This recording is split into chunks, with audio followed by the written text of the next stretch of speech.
History behind laws of planetary motion.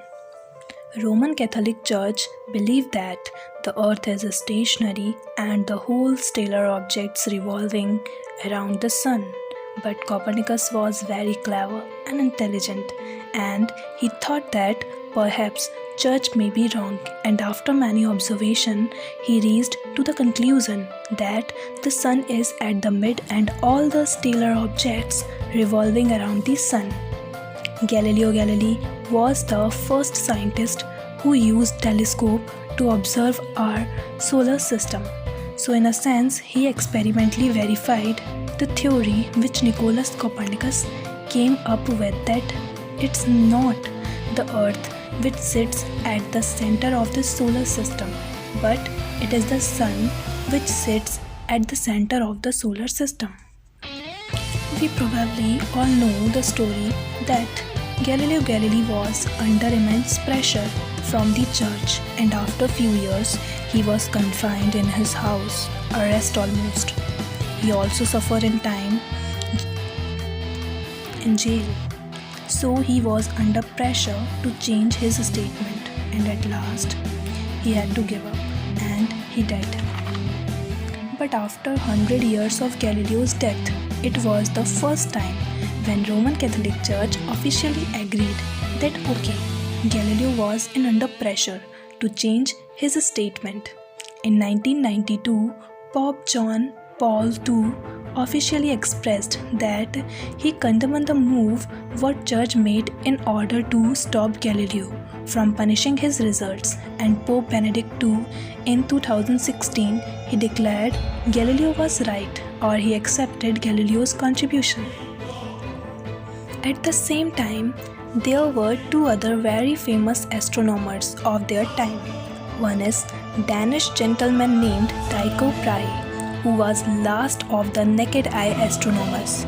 He did not believe in this telescopic concept. He did it in the so-called traditional way. He started observing stars and their movements with the help of naked eye. But he maintained a very nice account of the thing, extremely well documented movement of stars and planets, etc. Now, Johannes Kepler was a German by birth, and Tycho Brahe was Danish nobleman essentially. He moved to Prague, and that time Prague was the capital of almost intellectual capital of Europe. So all the big names in literature, in history, in mathematics, they all went to Prague. That was their final destiny. So that's where Kepler and Tycho Brahe meet essentially.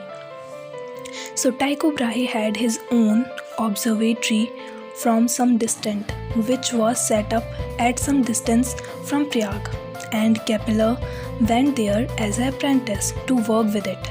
So very soon he found out there was a lot of potential in the data which Tycho Brahe had, and Tycho Brahe also had his own model of the universe or the solar system, which in a sense was almost right.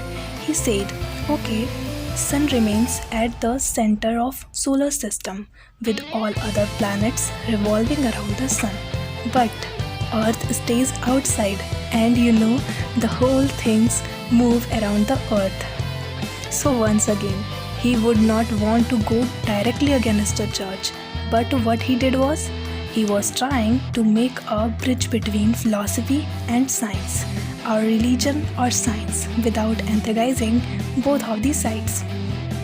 So, Brahe's main contribution to this movement towards gravitational theory of Newton was that his documentation, and then came Johannes Kepler. Sometime in early 1600, he essentially gathered all the information he would found from the work of Tycho Brahe, Galileo, and of course Copernicus, and he tried to combine them in 3 laws, and then he came up with the Kepler's law, famous Kepler's laws of planetary motion. So the first law was orbit of Earth or each planet is an ellipse with sun at one foci. Second law, areal velocity of the planet is constant. This is universal law for all central forces. And third law is T square is proportional to A cube.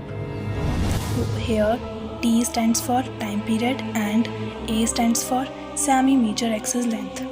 These laws are given only by observation and later on was proved by Isaac Newton.